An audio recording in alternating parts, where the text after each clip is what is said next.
মুসলমান সাগর দিঘির মুসলমান নবীজি বললেন উম্মত রে আমি যতটা আল্লাহকে জানি তোমরা যদি ততটা আল্লাহকে জানতে তাহলে দুনিয়াতে তোমরা হাসতে কম, তাহলে দুনিয়াতে তোমরা হাসতে কম, তাহলে তোমরা পৃথিবীতে কাঁদতে বেশি।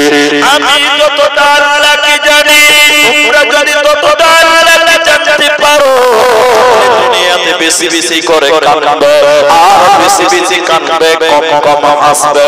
আজকের মুসলমান আমাদের ভিতরে আল্লাহর ভয় নেই, চোখে তো আল্লাহর ভয়ে কান্দার পানি নেই, অথচ সাহাবীরা যখন দুনিয়া করেছে ওদের ভিতরে আল্লাহর ভয় রেখেছে।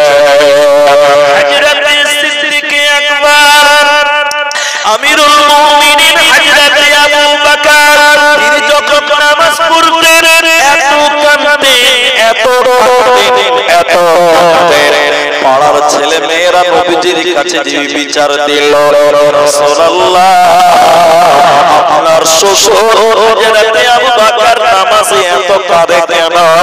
আবু বকর কি প্রিন্স হয়ে গেল? আবু বকর কি পাগল হয়ে গেছে? আবু বকর নামাজের ভিতরে এত কাঁদে কেন? নবী বললেন শুনে নাও